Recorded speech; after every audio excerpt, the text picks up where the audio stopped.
Ladies and gentlemen, welcome back to episode 4. I'm here with the all great and powerful Hougie. He's back. He's back, ladies and gentlemen. He's back. I'm back. And he's pissed back off. In the Great White North. I am pissed off. He's pissed off. Not so much at tonight's game, but we'll get into that. Got lots to talk about on today's show. Some of the things that we're going to be looking at, obviously, are the games that have happened between the Vancouver Canucks and the Edmonton Oilers, as well as the Calgary Flames. We're going to be talking about Ekholm signing, Jats Roslovic signing, lots. Even tonight's game, which was a pretty good game. We're going to be talking about the rookies and the new players that the Oilers have this year, the Yalek Tuck rumors that we've been hearing going around, and also even we can add Tage Thompson onto that. And what's going to go on with some of the Oilers UFAs, because we got some that I don't think are going to be coming back. The injury report, we're going to do an injury report regarding our Oilers. Matt will cover the defense. I will cover the forwards. And at the end of the show, we will probably do some debating if there is time for that. Other than that, ladies and gentlemen, our show is the episode 4. Like I mentioned, we are sponsored by Slapstick Deco and Stickers. You can find them on Facebook at www.facebook.com/p/slapstick. All right, so we're going to go into the Ekholm signing. Start off here with Hougie. Hougie is our expert when it comes to defense as well as the goaltenders. So, I'm going to ask you there, what do you think about the Eki signing, and are you good with it? I'm really good with it. I think Ekholm is a key piece to our success. He's solid stay-at-home defender, bails out that idiot Bouchard nightly. I think term was good. It puts him right around the end of, when all the core guys are kind of up. I'm really happy with it. I think it was a great signing. Yeah, I'm going to have to agree with you on that. I've, he goes from 6.2 million down to 4 million for an extra 3 years. He's only 35. That will bring him into about his 38, 39-year-old. Obviously, like you mentioned, he still has some veteran leadership teachings, if you will, to some of the young guys on our team. Probably the one that stands out the most is going to be your best friend Bouchard. But yeah, no, I'm pretty happy that they got that done. Little, and the hit at 4 million. I even think we got that at a discount because some people had him at around 4.5 million. I'd have been okay at 4.5 too with Ekholm. Yeah, same here. But yeah, no, I'm pretty happy with that as long as, he stays healthy and he looks good out there. And I don't really have much to say on that except that we need him to be with us a little longer. And I'm happy that they got that done. The other thing is, while we're, waiting for our good friend Zach Hyman to come back from injury, one of the things that we were kind of blessed of getting was Jack Roslovic. He was somebody that the Oilers were looking at. They were looking at him, and they were also looking at Mangiapane, and they wanted at least one of the two. Rumor has it that Roslovic's was coming in pretty high. They couldn't afford it at the beginning of, and then after that, I think he ended up letting go of his agent, went on to a different agent. We ended up taking Mangiapane. Mangiapane agreed to the contract and the terms after going back and forth, which you could see on Oilers Plus with Stan Bowman and his agent. And then lo and behold, he's now on the team. And it looks like as of November 1st, his no movement clause takes effect, and he will give a list of 4 teams if the Oilers are thinking that this isn't going to work out. Now, we're going to have some cap crunch that's going to hit when he comes back. And if it happens where Yamar comes back, Wallman comes back, everybody comes back pretty close to that date, then yeah, our cap is going to be hitting a logjam. I think currently right now we're about 2.86 million over the cap after the LTIRs get erased, right? So obviously they're going to have to figure it out, but he's going to give. There were other teams that are after him. It's believed that four other teams were trying to get him as well. So I wouldn't be surprised if those are the four teams that are on his list. But he played today on a lot. His first game was today on the New York Rangers. I don't know. I didn't really see much of him, but I mean, I saw him skating, and he's a fast skater. You're like you said during the game that he's gonna have to take some time to find his feet. He never played he was never part of a training camp, hasn't played a preseason game. So, um, but from the videos that I've saw with him being on the Hurricanes and scoring 22 goals last year and being consistent with that, he could be a really good player that will, you know, be effective right away. So I guess my question is, we go from wanting one of the two and then we get them both. Now there's going to be a logjam once people get cleared of health and ready to come back. I mean, Noah Philp he got, he was scratched from today's game, and he had a good game last game. I guess my question to you is, what would you do with the team that you have currently from what you saw in the first three games? Now, mind you, that's not enough games, Hoagie, but let's say everybody keeps it consistent to where they're at right now in the next 3 or 4 games when Hyman does come back and you do have to make changes. What changes are you making? Well, I like the Jack Roslovic signing. I think he's an effective player in the NHL. Clearly, he's last 2 seasons he's been 22 goals or whatever he's had. So I mean, it's clear he's a good player. We're his fifth NHL team. Yeah. But at the same time, maybe he just hasn't found that fit yet. Maybe that fits in Edmonton. With Hyman coming back, it's going to be tough to figure out where everybody's going to slot in, because I think we've got some real good depth now, with Mangiapane. Once Roslovic gets his feet under him, he didn't play he had no time in camp with anybody, obviously. First game tonight looked good, fighting the puck a little bit, but hey, that's what preseason and training camp's for, is to shake the rust off. He didn't have that opportunity. Obviously, Hyman is going to stay on your top line with McDavid. They're comfortable together. They're good together. Maybe you could see a Mangiapane filling in on that wing, which leaves Draisaitl to drive the second line with maybe a Roslovic and a Frederick, maybe, or it's tough call. I believe you're going to see the blender out a lot once Hyman comes back, to kind of figure out where everybody fits, get some chemistry. I don't believe Chris Knobloch will keep McDavid and Draisaitl together long term. I mean, we've seen it in the Rangers game tonight. He did separate them late in the game. I believe it was late in the second period. He split them, and it worked out pretty good.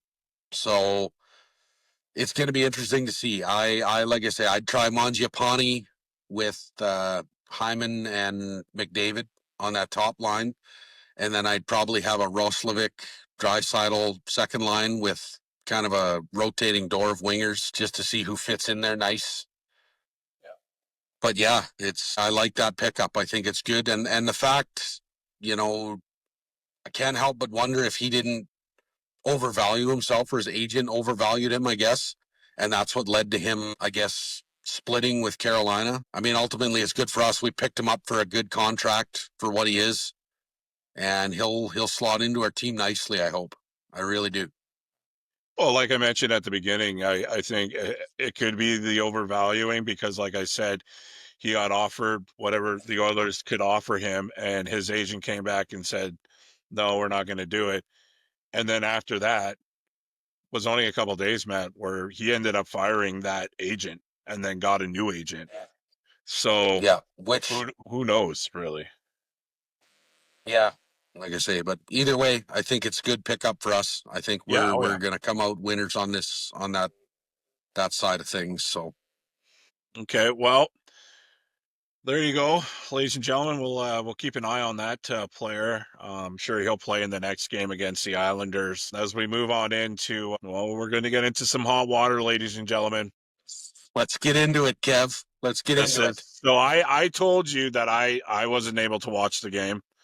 I had some internet situations that were happening here. I was upset, but you did watch the game. You did come back from all the way from Miyako, and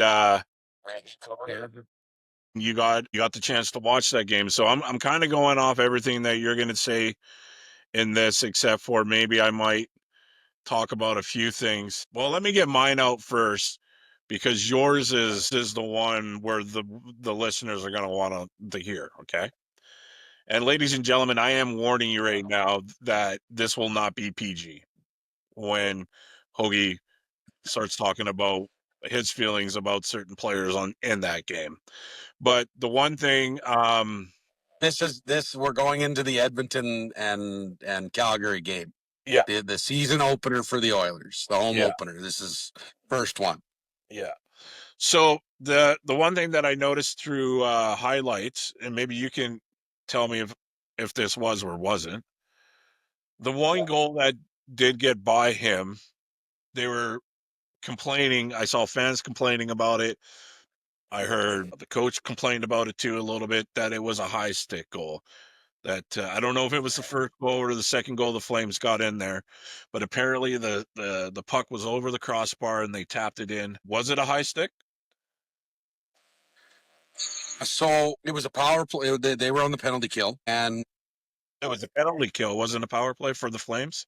it was a power play for the Flames, Okay, yeah. and it was a high stick. In my opinion, it was a high stick, but because the referee called it a goal on the ice, there was not sufficient evidence. Like there was no real good angle they had on the cameras that they showed on Sportsnet Right. that really would have inconclusively or that would have conclusively changed it that it was a high stick. It was so close, and like I paused it, rewound it, and I watched it in frame by frame, and it was really tough to tell. Obviously, the NHL and the War Room in Toronto is going to have better angles than me, Yeah. Yeah. but they came to the same conclusion, obviously, that it wasn't a high stick. It was really close because Skinner's blocker was up around the crossbar and the puck was tipped just about the same level. And I don't know. To me, I think it was a high stick, but Flames fans are going to argue, oh, it's not a fucking high stick because the Flames are great and fuck the Flames. But to me, that's part of the back and forth of the game, right? I mean, some calls go your way, some calls don't. I Right. think had the referee called it a no goal on the ice, there wouldn't have been enough evidence to overturn it to a goal either. So, right? It's just that's the hockey gods, man. And I'm sure we'll get a couple that go our way, and that's all you can do. So, So with that being said, I guess the other question that I had for you was that um where are we here? Andrew Mangiapane, first goal as an Oiler against his old team. yeah, That was our first goal of the season. Or no, was that our second goal of the season, or was that the first goal of the season? that was our second goal of the season. Yeah, that that Second. kind of I like that. I like that look. I thought that was pretty cool that happened in the first game as an Oiler, first game of the season, first period, second goal against his old team. And man, he's got a shot. That guy's got a sniper of a He's fucking got a fucking rocket. A rocket. That goal was beautiful. yeah. Beautiful shot. But I'll tell you what. And it was Yeah, go ahead. the play that Mangiapane made at the blue line. He got knocked down. He was on his knees, and he kept the play alive. And he passed it outside the zone to McDavid, and then he scooches across the blue line on his knees and gets his foot out so McDavid could enter the zone onside. Had he not done that, had he given up on that play, would have been offside. Play was dead. And then he gets up, he buys himself enough time to kind of disappear behind the forwards, and McDavid fucking fires one over to him, and he just fires it in the fucking back of the net like just a rocket. Really, really nice goal, and super, super good hockey IQ to set the whole thing up. Really impressed. That was, and yeah, couldn't happen against a better fucking team. Fuck the Flames. All right, ladies and gentlemen, get ready because this is where it's gonna get. This is where it's gonna get interesting. In that game, we saw a goal go into the net. I want to know from you, Matt, who is to blame? Because people are saying there's two guys to blame. Some people say there's one guy to blame, and I want to know how you felt watching that all the way, having vacation in Mexico, and break it down for us. Let us have it, and let us know why Evan Bouchard is your favorite Edmonton Oiler. Oh, fuck, Kev. Okay. Well, I wanted, before we get into that, Kev, I know you're baiting me here because you know how upset I am about that. Quit wringing your fucking hands together, you smart ass. First off, I want to shout out David Tomasek in that game too. Yeah. Sorry, Tomashek. I fucked that up. Tomashek. He looked really good down low in front of the net. I really liked his game. Power play, especially. You know, he's like they talked about that. He's not used to being that guy in front of the net. He's used to being the big shooter like Draisaitl or McDavid, but hungry on the puck, and he had some good chances against Dustin Wolf. Really impressed me for being his first, I guess, NHL regular season game. Really good talent there. I think he's gonna really help us out. Now, second period, I noticed Bouchard actually shooting the puck, not passing it, not, they were firing him on net, and it was good. It's nice to see, really nice to see actually that they were, well, shooting the puck. Also, Dustin fucking Wolf.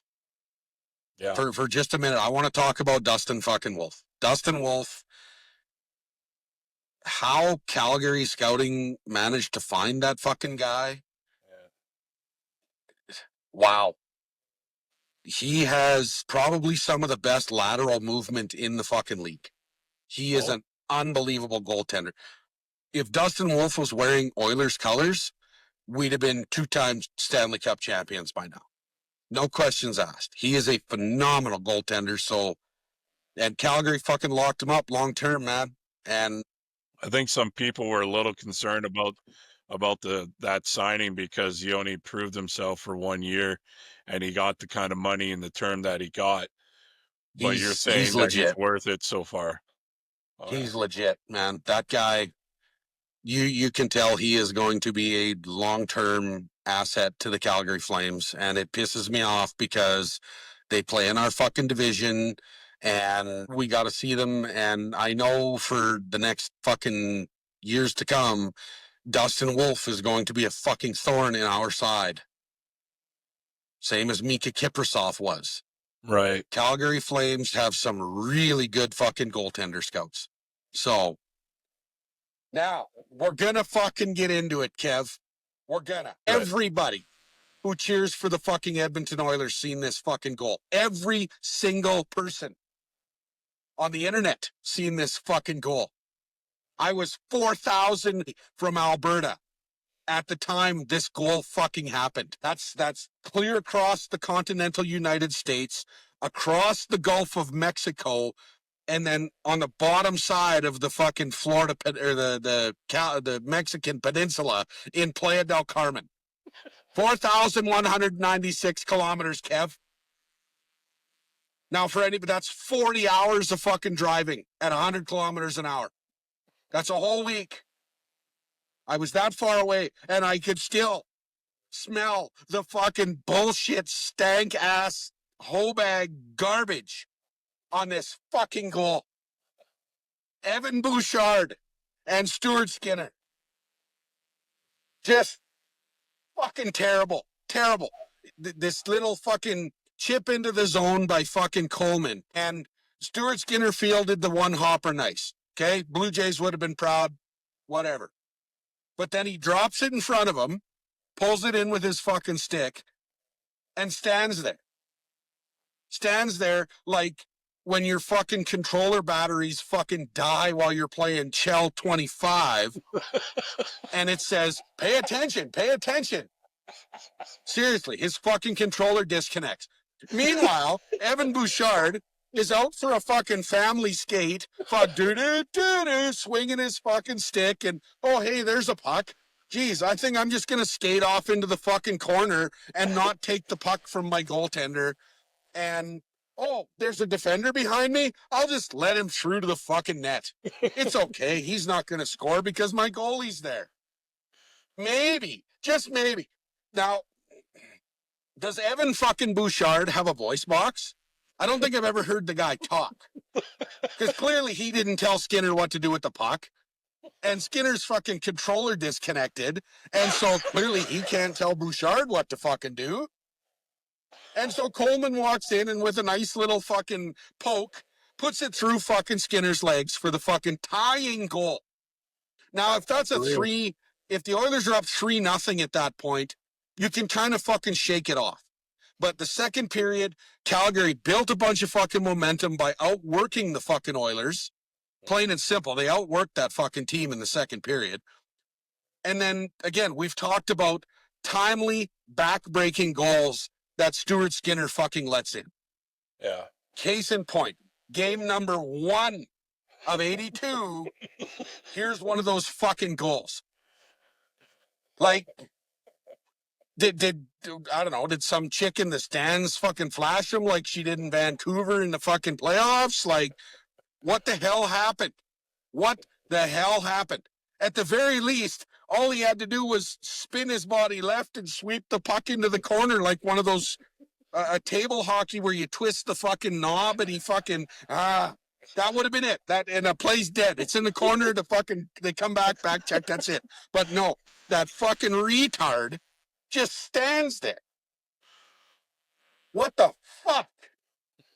How do you call yourself a professional goaltender and do something like that? Okay, and so then, here... And then the $10.5 million man, after the goal goes in, he turns around and he fucking looks at the camera, or he's looking at the the back of Skinner's head, and he goes, what the fuck? What the fuck, man? Did your bus not show up? Is that why you're standing there looking for it? Jesus fucking Christ, man. Them fucking idiots. Like, how can you... honestly, I think Evan Bouchard should have been made to carry a fucking plant back from the dressing room to the bus to fucking replace all the fucking oxygen he wasted that night. What a terrible fucking play. All the way around. Well, now, that being said, Kevin, here I'm gonna get... So there's my fucking thoughts on those two. Stuart Skinner did not have a bad game against Calgary circa the first 5 minutes of the third period. Yeah. That's when that goal went in. It was a backbreaker. I was told that he the first played 2 fairly goals... well. And then first 2 goals were fucking... They weren't his fault. I mean, that high stick, you can't do anything about that. It is what it is. But then they go to the fucking shootout. And okay, here's another... No, Kevin. Chris fucking Knobloch. Chris Knobloch. We're going to fucking talk about that. Chris fucking Knobloch. Why in the fuck would you put Evan fucking Bouchard out for a shootout? Did he do that? Yes. Yeah, I think it was round 6 he put Evan Bouchard out. And it's like, Motherfucker, I'd have put fucking Calvin Pickard in for a fucking shootout before I put Evan fucking Bouchard in. Like, Jesus Christ, man. Hey, Picks, get your fucking helmet on. You're going in. Oh, but Skinner's playing. No, you're shooting. Fuck. Just fucking unbelievable, man. Oh, But you're priceless. Skinner, he made some good saves in the fucking shootout. They had a couple of posts, too, so he got beat a couple of times and got lucky. Yeah. But No, I again, get it. he didn't play poorly except for the fucking meathead fucking play that broke the back. Yeah. Well, it's interesting that you're bringing that up because I think there's some people that obviously cover the Oilers a lot more than we do that stated um that was more of a Skinner screw up than it was a Bouchard because he should have saved it. However, that's not my question to you. My question to you is there are so many people underneath that video I sent you that this is where you're gonna lose your shit. That say that it's just game one.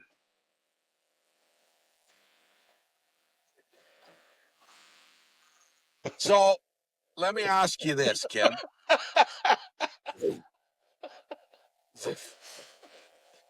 The Calgary Flames Oh shit. last year Yeah. missed the playoffs Yeah. by one game. One game. Now, had they won that one game, I think they lost game number 2 last year. They won game number 1, and they lost game number 2. Now, had they won game number 2 and everything else went the same, they'd have been in the fucking playoffs. Now, Right. I'm not saying the Oilers are going to be a bubble team this year, but every single point counts. Yeah. Every point. But And the preseason, okay, I can fucking let it go. Whatever. Yeah. It's preseason. It doesn't matter. I hate that argument, but it is what it is. You're playing with house money at that point. But as a fucking professional, there you go. That's what I game want. one, Yeah. you should be ready to fucking go, focused, dialed in, like you should have the same fucking intensity for game one as you do for game 82, as you do for the fucking 16 wins you need in the fucking playoffs to win the fucking Stanley Cup. Yeah. Period. You're a professional. That's your fucking job. Yeah. No, that's I knew that when I saw that video that you put up on TikTok and you could see it in your face that I don't want to hear about it. Oh, it's the first game. You're getting paid, Oh my God. 3.6, $10.5 million. You better not be making those mistakes. And I agree with you. I totally agree with you. I'm not saying that I Yes. don't.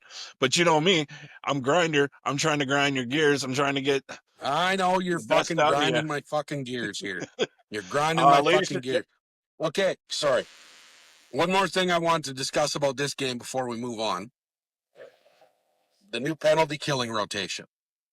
right. I know you noticed it. We discussed Yeah. it tonight during the Rangers game too. Yeah. McDavid and Draisaitl and Bouchard and Ekholm as a foursome killing penalties. Now you told me, Kev, you don't really like that. I don't like it. I don't Um, like it. But they have no choice. They have to. No, I think it's a good thing. Number one, it it keeps the other team's power play honest, because I mean, with that kind of lethal threat on the ice, even shorthanded, Oh, they respect them more. Yeah. McDavid and Draisaitl are they're pretty wicked, and so they have to respect that. Not only that, it keeps those guys involved in the game.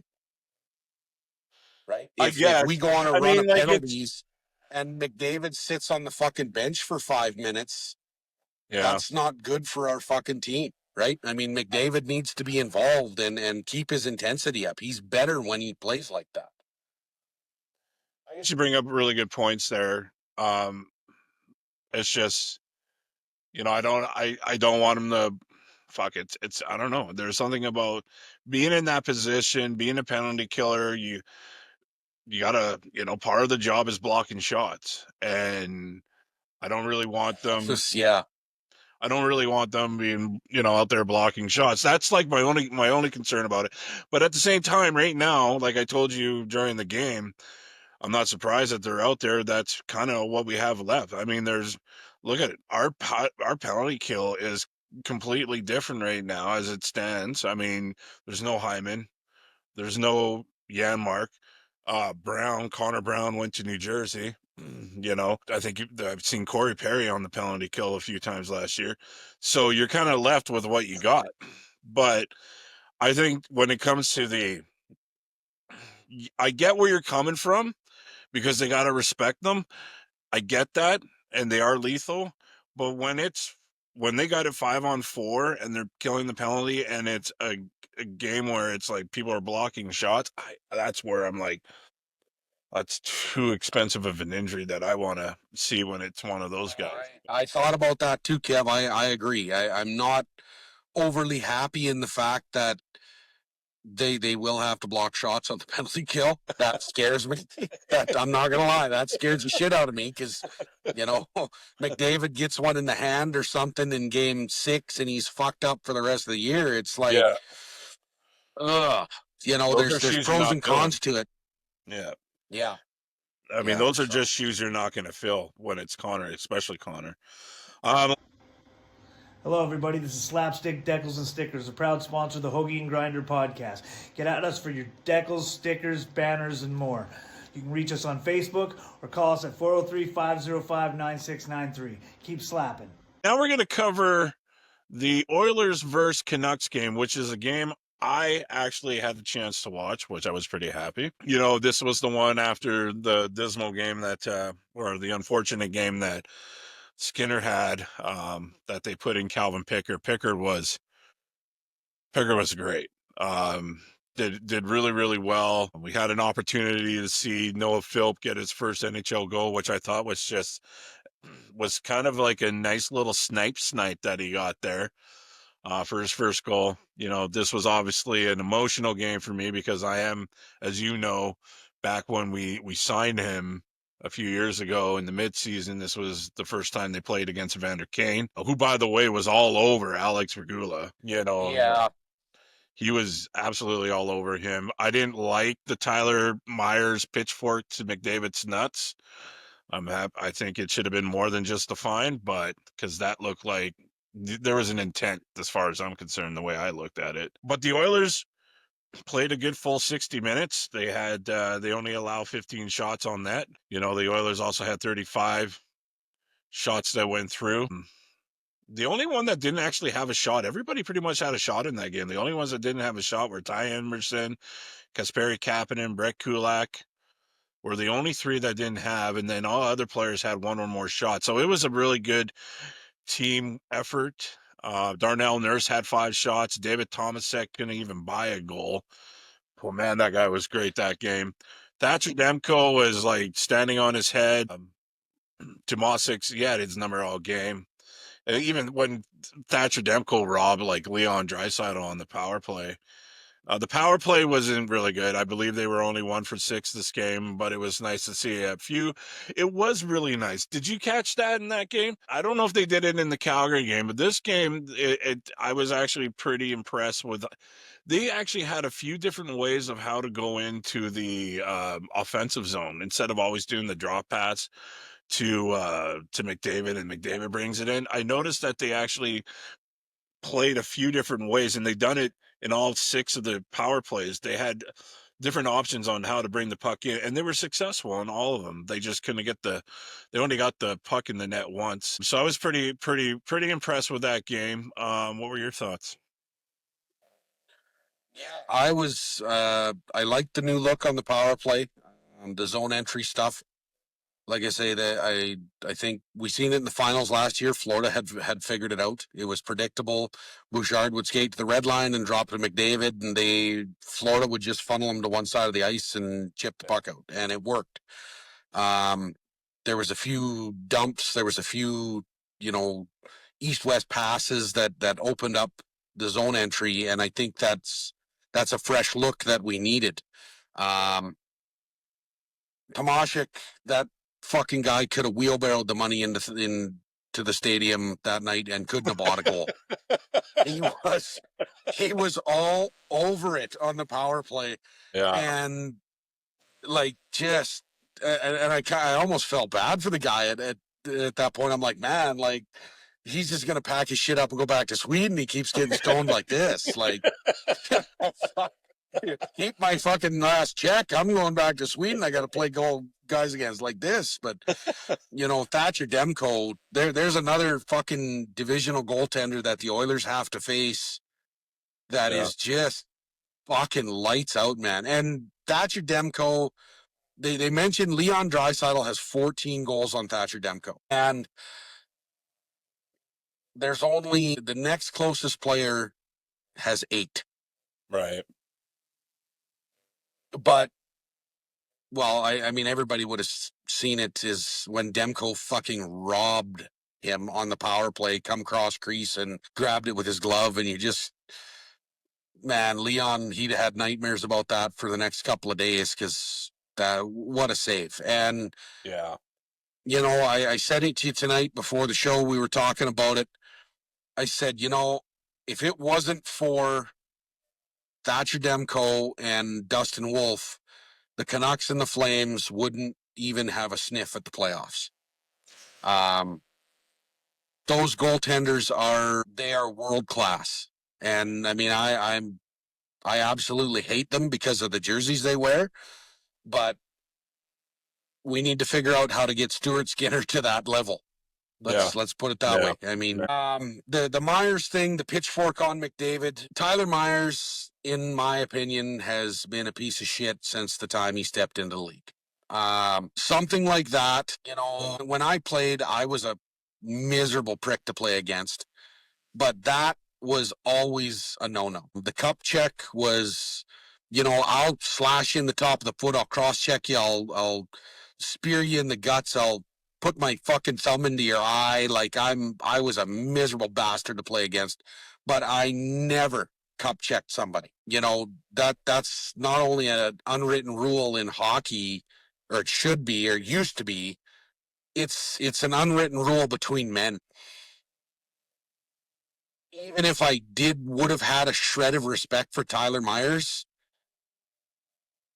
he'd have just lost it all. That, anybody who does that cup check shit, you deserve nothing more than a cross check to the fucking throat and then have the wheels beaten off you in the fucking tunnel down by the dressing room at the end of the game. In which spear him, cross check him, fucking knock him down, face wash, whatever. But the cup check shit, that's fucking disgusting hockey. And anybody who disagrees with me can fuck right off too. Well, and it's funny because you said something about like doing a cross check, and one of the things that I noticed was when McDavid got up, you could see he wanted to, but he restrained himself from doing it. And then, of course, I think he was talking some trash in his ear. But then later on, right after that, I remember hearing DeBrusk say that Myers isn't a dirty player, and you're kind of saying that he is. Myers is a dirty player. Now, you got to keep in mind, Louis was a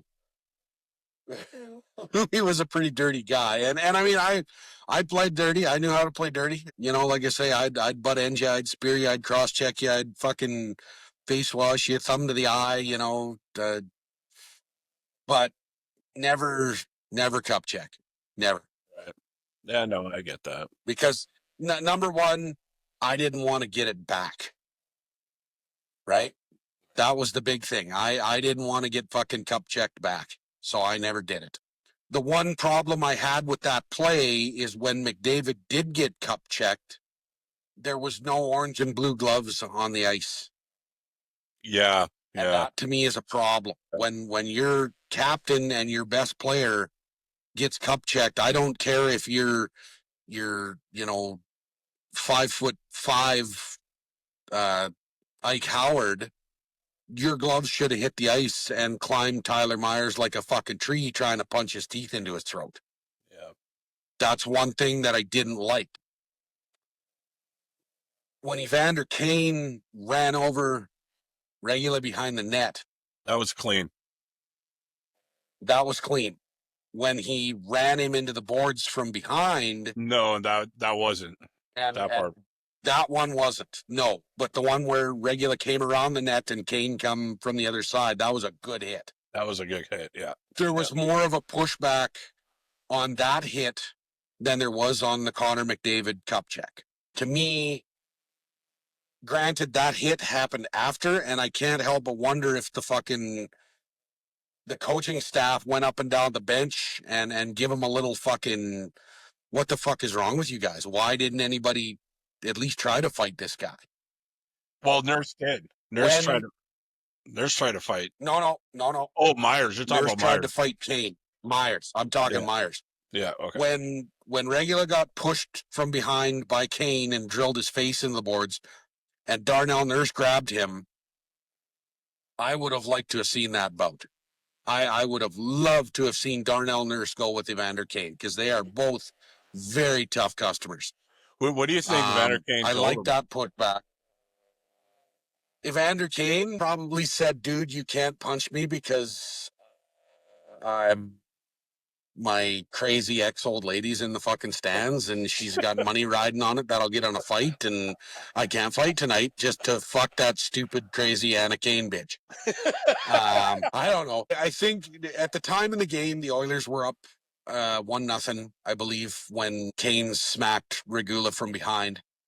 And while Nurse wanted to go, I think Kane understood it wasn't the right time for his team, which that's fair. I mean, that's part of being a scrapper in the NHL. You know when it's time to go and when it's not time to go. And the other guys in the league who scrap, they respect that, because there is a right time. Because, I mean, if Evander Kane goes there, loses to Darnell Nurse, which I don't know. I don't know if Kane would lose to Nurse. They're both. No, I don't think Kane That'd be will a hell of a lose to scrap. Nurse. You remember what he did to Matt? That's Cook, a hell of a right? scrap, though. I just That's keep a going. good scrap, though. Yeah. But if by some fluke chance Evander Kane loses there, the momentum in the game is fucked. Now the Oilers have all the momentum. Now, when he hit Regula behind the net clean, and Kulak and who else was it? Kulak and somebody piled on Kane against the boards, and it kind of scrummed there. Oh fuck! To Who me, was it? that doesn't warrant that scrum. That was Tomasic. That was a clean hit. No, I don't think it was Tomasic. No. I can't remember who. Let me see if I wrote it down. No, I didn't write it down. Wasn't Fuck. Savoy. Anyway, it wasn't. No, it was somebody. Maybe it was. I don't know.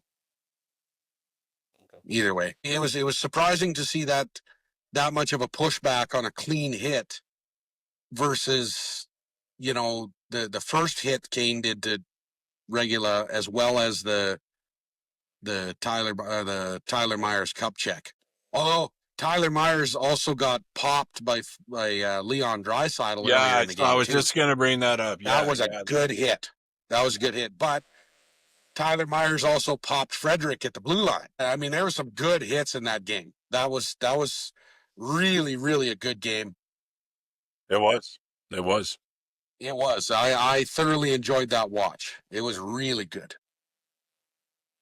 Now, the first, getting into the goals here, Noah Phillips' first NHL goal. Kapanen sets him up with that really nice pass, and Philp goes in and buries it. And that was really good. I loved it. I know. He was smiling from ear to ear when he scored that, dude. That was great. And then the next goal was Mangiapane again. Telling that goal. Oh man, that was Mangiapane picks that pass off from the defenseman in the corner, but that entire play was created by Nugent Hopkins' hard pressure on Myers down in the corner. Myers gets pressured by Nuge, fires it up to the other defenseman, and he goes to fire it across the middle, and Mangiapane just snaps it right up, man, and buries it. Like, that entire play was created by Nugent Hopkins' pressure on the defense, and that forecheck, fantastic, like just relentless on the forecheck. And the Oilers need to keep doing that. Yeah. Yeah. And then I So believe the last goal, and I'm going to make a comment about the last goal with the empty net. You know, I'm going to tell you right now, in between him, that being Leon, and the empty net was one of the best defensemen in Quinn Hughes. And he was in perfect line of that shot because it went right by him, like right by him. And Leon did that with a backhand. yeah. Oh, Leon's got a wicked backhand, man. I love Right? it. I know. It's got to Yeah. be like the best Whether it's backhand in the pass game. or shot, whether it's pass or shot. Yeah. Okay. Actually, one thing I wanted to, I did write this down, Kev. Yeah. So that game was on Hockey Night in Canada, which obviously they have a different panel than our Sportsnet friends. Oh, problem. Yeah. And they have Kevin Bieksa and Chris Pronger Yeah. on as analysts for After Hours. Now, they were talking about when Kane hit Regula behind the net, the clean one, and Yeah. then Kulak and somebody jumped on him. Yeah. I believe that was 2-0 at that point. Right. But the Bieksa and Kane, both of them were like, they should have shown a little more restraint and blah, blah, blah. And I can't believe they'd make a play like that. And that's just, after a clean hit, that's kind of, you don't need to see that. And I'm going, wait a minute. Oh, Kevin Bieksa and Chris Pronger. Both have attitudes. Now don't get me wrong. When those two played, those are two of my favorite defensemen to ever play the game. They played mean and ignorant and nasty and dirty. And I mean, they were just miserable people to play against, I'm sure. And they both of them took some really stupid retaliatory penalties in their time.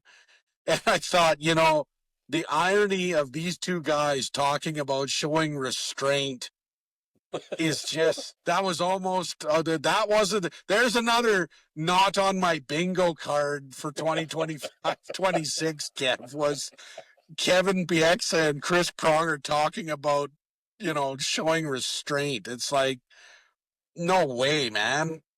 Yeah. So, No, I didn't. yeah, I I'm glad the Oilers pulled it out.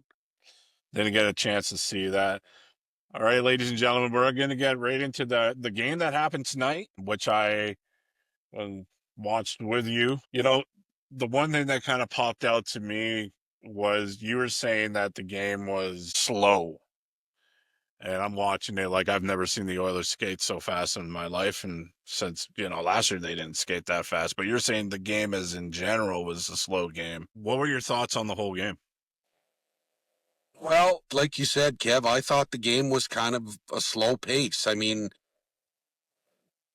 the Oilers are such a fast team that, they play north-south hockey so well that it opens up the east-west when they go north-south so fast. Now, it looked to me like Madison Square Garden ice was dog shit. The puck was, it took a lot of funny hops on both teams. Like, it never really did seem to sit all that flat tonight. Right. So I'm sure that might have had something to do with it. Granted, they're on a road trip. They flew to the East Coast, so you've got the time changes. You've got, that kind of messes with your routine a little bit, I guess. And so you got, your travel legs, I guess you could say, a little bit of heavy leg. But they didn't really see, most times you see them shake off the rust in the first period and come back the second period and get really busy, I guess, get fast. That didn't really happen tonight. It didn't seem like they looked good. But they weren't, I don't know. They weren't as polished as they were against Vancouver. And I mean, Well, granted, they did juggle the lines a little bit with putting Roslovic in, and yeah. so there's new faces, there's new players like Stetcher drew in instead of Regula. So there's a few tweaks and changes. Frederick got put on the third line. Mangiapane got moved up to the number one line with McDavid and Draisaitl, and so I can understand why they looked a little bit off tonight. But I'll tell you, But again, tonight, I'll tell you this though. Um, before you get too far ahead here, the one thing you were talking about, polish, what a rebound game by Skinner. oh buddy, yeah, Skinner looked lights out tonight, man. He played very well. He made some really big stops. This is the Stuart Skinner we need. Yeah. This is the guy. Whatever he ate in New York, or whether he went out and blew $100,000 at the roulette table, or checked out the Statue of Liberty. I don't care. Whatever he did tonight, keep fucking doing. Yeah. Because this is the guy. He played very good tonight. What was some of the save? Do you remember some of the saves that stand out the most for you? Or I remember the Bouchard. He bailed Bouchard out. Oh fuck! He bailed Bouchard out twice in the first period alone. Yeah. Bouchard, he fucking one in particular. He's coming around the net, and somebody yells for the puck, and he fires it. He backhands it back behind the net. Well, it's a fucking New York Ranger. He didn't even bother to look. Yeah, that's right. Yeah. Coughs it up, and they fired it out front, and Skinner fucking bailed him out there. He made a couple of good stops on the PK too. The Oilers, did the Oilers have a power play in that game? I don't think they did. I don't think so. No, I think they're all because Trent Frederick's goal was an even strength goal, and the last one was a goalie pull goal. So empty netter. Yeah, that's right. No, Skinner was really good. I gotta say this is the guy. If we had that goaltender every night, yeah, again we'd be 2-time Stanley Cup champions. Now let's move into Jack Roslovic's first game. Looked a little rusty, but obviously with no camp, that's to be expected. But I think he's going to do fine. He didn't look out of place out there, I guess. Like I say, just a little rusty. So I'm excited to see what he brings. He wasn't really around it, but you could tell he's getting there. He'll come around. So I think Trent Frederick should stay on the third line. I think that would be probably the best fit for him. He had a good game today. I like Trent Frederick there. He had a great game today with Kapanen and he creates space. Well, Pods and Frederick, I mean, they play a similar game. They're heavy, they're fast. They're good forecheck, really good grinding line. Kapanen fits in there as well. I did like the third line in the first two games too, with Kapanen and Podkolzin and Tomashek. Tomashek, yeah, that's a good line too. I thought that line was firing really good in the first two games. They switched it up today, and it looked really good. Like I say, I like Frederick in a third line role. Obviously, he potted the goal. It was a breakaway pass from Kapanen, which shocked the hell out of me. I didn't, Trent Frederick on a breakaway. Oh, geez. But no, he put it 5-hole on and looked really good. One thing I did notice about Tomashek, that guy drives the net super hard, really hard. He had 4 or 5 really good drives to the net today around the outside of the defenseman, and then a couple right up the gut. Really good attack the net. We haven't seen a lot of that in the last few years in Edmonton. I was just going to say, yeah. But that's a nice change. Get in there, bang the goalie around a little bit, make the defenseman lean on you. And Tomashek is a big, strong man. And yeah, he ain't scared to take the puck right down into the blue paint, and that's great. That's great. We're gonna get a lot of greasy goals out of that. Yeah, so I like. I really hope he keeps that up. Yeah. with that being said, I was going to bring something up here. No, I think that's pretty much it. Hello, everybody. This is Slapstick Decals and Stickers, a proud sponsor of the Hougie and Grinder podcast. Get at us for your decals, stickers, banners, and more. You can reach us on Facebook or call us at 403-505-9693. Keep slapping. All right, guys, we're getting down to the last part of our show here where we're going to be talking a little bit about the rookies and some of the new players. We had a chance to watch them during the preseason. Now we're kind of going into the regular seasons. We're 3 games in. I'm going to cover Matt Savoy, Noah Philp, and Ike Howard to be some of the players. Hougie will cover some of the guys that are on the blue line, like Alex Regula. You can even, if you want, you can bring up guys like Atro Lepinen if you want there. So I'm going to make mine's pretty quick. I think we've already done enough talking about Tomasic to understand that I could see him turning out to being something special with the Oilers. As I mentioned on the last show, we had five met undrafted players that went all the way to the final cuts. And I would imagine that would have been a tough decision to make because players like Josh Szymanski played really well. Atro Lepinen played really well. David Tomasic played really well. I'm forgetting a couple of other ones there, but there was 5 of them. So with that being said, I mean, David Tomasic only signed a 1-year, $1 million deal, which I still think is a good deal. But I think that if he does well and we do well as a team, I could see that being a re-sign. Like you said, he's just everywhere, right? And he's a big guy, and he's fast, and he's smart with the puck, and he played like in the first 3 games of the season. I'm just like, how has this guy not been in the NHL sooner, right? Like, and he's only 29, so he's got some more years ahead of him. Matt Savoy, he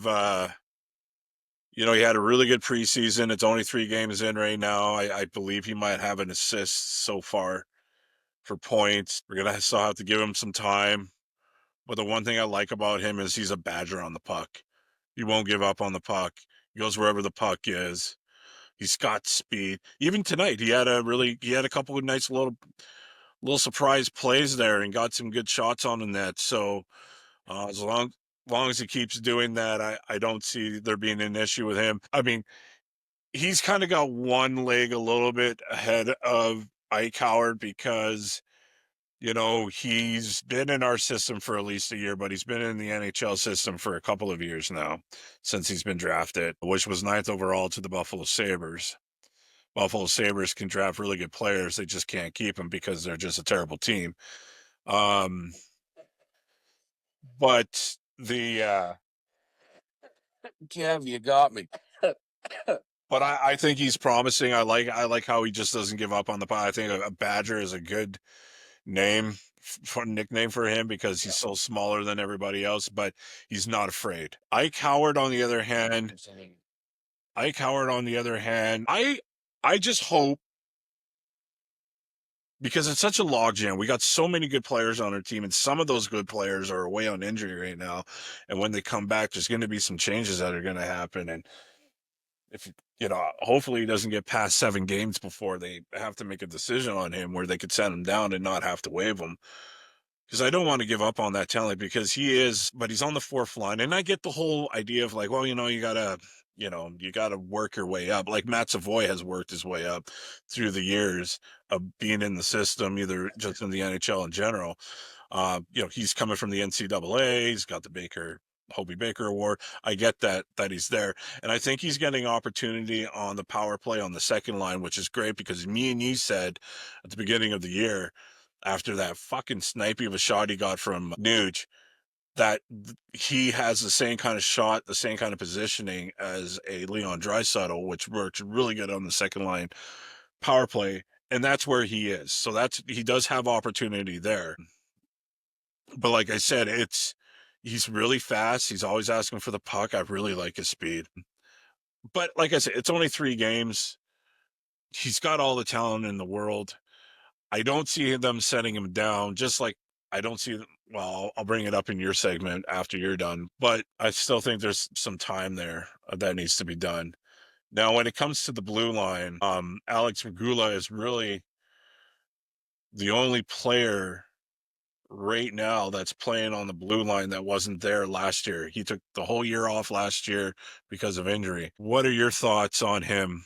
Because I've been told that he's a big body at 219 pounds, 6'4". Can you confirm that? Yep, he's that big, Kev. Just reading here, he's apparently out on injury. Yeah, that was from. Yeah, I don't know. I don't know what the injury is. I think I it's thought he was. undisclosed. I thought he was healthy scratch tonight. So Well, no, interesting. I they don't know. took him Maybe.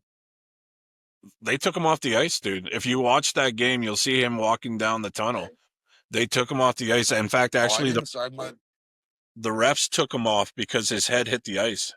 So it was concussion protocol. Must have missed that. Okay. Yeah, so I think that might be the Okay. situation. Well. Yeah, I can't. There's no timeline for him. Jake Wallman still on IR, looking to make a return, hopefully on Thursday night versus the Islanders, but only time will tell if he's ready. That's it for D-man. Jake Wallman will be a. Who do you take out when Wallman comes back? It would have to be Regula. It would have to be a I Stetcher. think It would have to. Stetcher Regula is probably going to be the one But to go here's the down. problem. So Here's the problem with Regula, and I know you'll agree with me because I am absolutely 100% certain I'm right on this. When he got injured, waived him to go down to the minors, thinking that nobody was going to claim him, but the Oilers went and claimed him. Okay, so now he's with the Oilers. If you have to send him down, this is why I think it's going to be him as a seventh, where we're going to lose Stetcher on a waiver. If you have to send him down, you got to put him back on waivers. I guarantee you Boston will reclaim him again. And you think so? oh yeah, it's already been discussed actually with some of the big people on Sportsnet that No, that's fair. they were not expecting anybody to claim him because his injury was so severe that he would be gone for a whole year and nobody was going to really waste their time on him. That's true. So they ended up taking him, let him get into rehab, and now he's back. But in order for them to clear him to go back down, they would have to put him on waivers. And I believe Boston would be the first or second one to claim, and they'll just claim him back. So I don't want to lose Alex Regula. I'm telling you that right now. I don't want to lose Stetcher either, but we're going to have to lose one of them because they can't both be staying up You have there. a better chance of Stetcher clearing because didn't Stetcher clear last year? No, I think they you have a can't. better chance of Stetcher clearing. I don't even know. Okay, there was a point last year they did, and then he came back and he played unreal. And then he even played unreal during the playoffs where he had to cover in for Ekholm. And then Ekholm came back, but then he became the seventh defenseman and gave him his role back. This is for the seventh defenseman position where it means it's got to be one or the other. If you send Stetcher down and put him on waivers, well, then somebody's going to take him. Just like we took him when he went on waivers. And he's played better now than he did before. So he would be gone. That's true.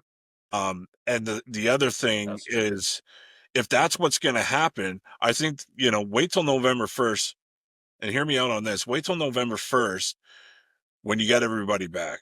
And then you look at what you got. Then you can see where Roslovic is. Okay, so let's say Roslovic does work out for us. Maybe make a package for something. You got good players that are down there looking to come up. And then you could use some of these, like you can use a Henrik or a Janmark or a Stetcher to get, put it together with a package. Maybe give some, I don't know, third, fourth round picks. Maybe not all three of them, but maybe two of them or one of them, whatever. Put it towards something that we need, which is goaltending.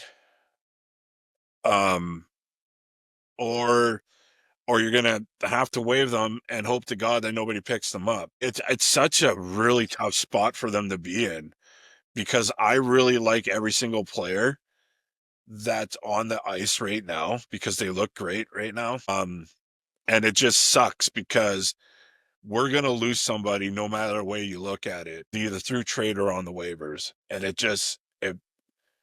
If we could keep them all, I think you would agree it would be great, but it's just not going to happen. And I don't want to lose Alex Regula because that's that big body. You said yourself, Alex, we need a big. He's not your top 6, but he's big, just like Ekholm. If anybody's going to fill the role for Ekholm, it might be Alex Regula. And Boston is known to draft really good defensemen through their time, and or even trade for them and stuff. So I don't want to lose him. If I had to choose between Regula and Stetcher, we'll see how this injury goes. I guess I would take Regula because I believe he's younger, but yeah, he's only 25. At the same time, he's he's still got that bad injury that he came back from. I'd see 100%, just like we found out that Trent Frederick wasn't really 100% because he kind of let it out to Troy Brouwer when he told him, like, yeah, it's still kind of lingering, the high ankle sprain. And it's like, man, but I mean, we'll see how that works out. So just what we got here, we pretty much talked about the UFA stuff, which is great. Injury report, we talked about that. Well, we talked about it through conversation. I believe on my side, it's they're expecting to see what's his name back on the 1st of November, sometime during the next week. They're hoping to see Mark back, and Alex Regula should be back in the next game. Or at least that came from Knobloch. I guess the last thing we'll talk about right now, before the end of the show here, and then we'll give our shout outs and then whatever. And then, so there are rumors right now out there. This guy you made it very clear to me that you like him, and I like you to tell our audience why you like him so much. But also to add to it, there's rumors, and these are just rumors, people. I don't work for Buffalo. I don't work for the NHL. I'm not an agent. I'm not a GM. I'm not a coach. I'm just, I'm some armchair GM sitting in his fucking room here having a conversation with the rest of the world. But the rumor has it that Buffalo on game 2, they're already looking like they're falling apart. Lindy Ruff is already coming out, calling out the team in 2 games. And there's rumors that agents for these respective players, one being Alec Tuck, another one being Tage Thompson, their agents have not even talked to Buffalo or contacted them, nothing. Not even a fucking, like an email, text message, fucking a pigeon with a note in it. Nothing has come to them about extensions. And I know that right now, Dave Pagnotta is one, Elliot Freeman is another one, are tying Alex Tuck to the Edmonton Oilers. Here's the thing. I want you to tell me what it is that you love about this guy and why we need him and what he fills for us that we don't have, which don't tell me, tell the audience, because I already know, and I agree with you. But then after you explain that, I need you to explain, how do you get him? How do you make it work when you know you got to get rid of some other players? So like when I told you like the package deal, do you do that for Alex Tuck? Which I think is probably your only thing, because you're not going to get a goaltender, even though I suggested that. But how do you make it happen? And so tell us what you like about him, the void that he would fill, and how do you get him? Well, Alex Tuck, we watched him play in Vegas before he went over to Buffalo. He's big, he's strong. He's 6'4", goes at about 220, 219, 220. Big, nasty, freaking just miserable to play against. Yeah.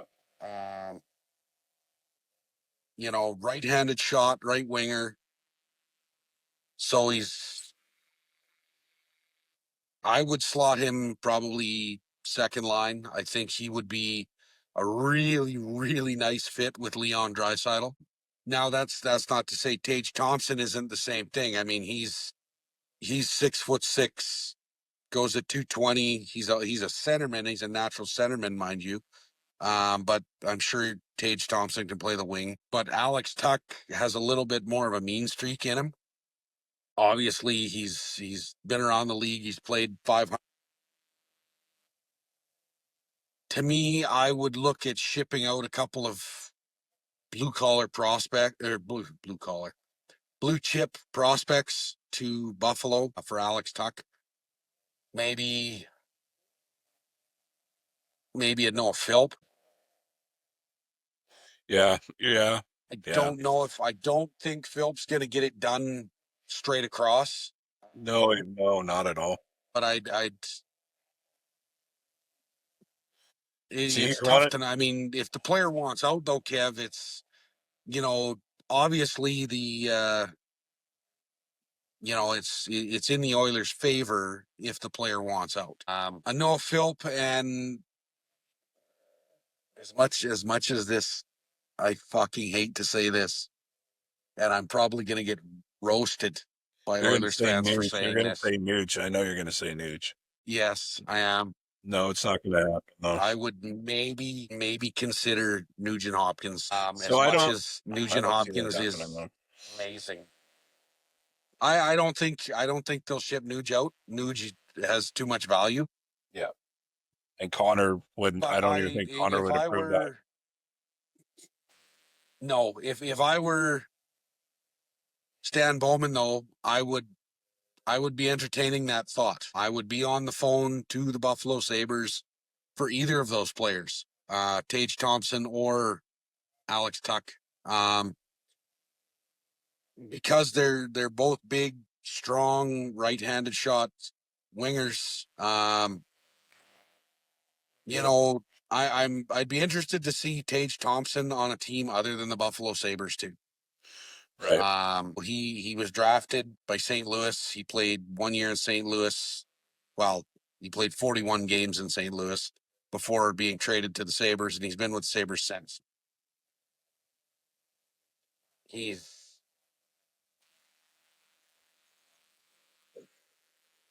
I mean, the shitty part about living over here in the west end of the freaking country, we don't get to see the Sabres a lot. No. I'm more familiar with Alex Tuck's game because of his time in Vegas. Tage Thompson, though, he comes fairly highly touted. And to me, I don't know what the fuck it is going on in Buffalo, but they let good players go so often. I mean, they fought with fucking Jack Eichel over his recovery and ended up losing Jack Eichel. And now Alex Tuck allegedly isn't gonna get extended and Tage Thompson, I've heard rumblings about Rasmus Dahlin too. Yeah. That to me, if they let that number one pick defenseman get out of their organization because of something that management or ownership or something did, man, that's not going to be good for that franchise. I feel bad for Sabres fans because you've gotten all this talent and you've seen it left. I mean, Owen Power, there's another guy that the Sabres should have a world-class team with the high picks that they've had. I mean, Christ, they've had it almost as good as the Edmonton Oilers did. Yeah. Jack Eichel he's a great hockey player, and they let him go. Yeah. And I mean, Rasmus Dahlin and Owen Power are, God, I would murder somebody to get those two onto our team, Kev. I really would. Yeah. Well, And it seems like, I don't know what the dumpster fire in Buffalo is what's going on, but something needs to happen over there, man. Yeah. So I believe it's Kevin Adams that's the general manager for Buffalo. So he's got For the Sabres. Okay. he's got some things to figure out there for sure. I'll say. Listen, we're already at an hour and 20 minutes here, so let's probably Holy smokes. let's wrap this up. Let's wrap it up. Yeah. So yeah, ladies and gentlemen, thank you for tuning in to the episode here, brought to you by Slapstick Decal and Stickers. You can find them on Facebook at www.facebook.com/p/slapstick. I also want to give a shout out to the guys over at the Dill Pickle Hockey Show. You can find them on TikTok. They usually do their show on Mondays at 6:30 Mountain Time, as well as Thursday Mountain Time. I do attend the show. Matt, the Hoagie, doesn't. Hoagie's way I'll busier. I'm pop in the surprised. comments from time to time. Yeah, you'll jump into the comments from time to time. We're obviously looking to see if we can get good old Francis on the show in the future. NHL Nut 74. And then also a shout out to Wheels. So yeah, other than that, that's all I got for today. I appreciate everybody tuning in. Appreciate the rant there, Matt. Really feel like this was a good show. Really got a lot of things out there. You've been gone for about 2 weeks. We missed you. We're happy you got back safe and sound. From us to you, thanks for tuning in. And like Fred Green would say, keep your stick on the ice.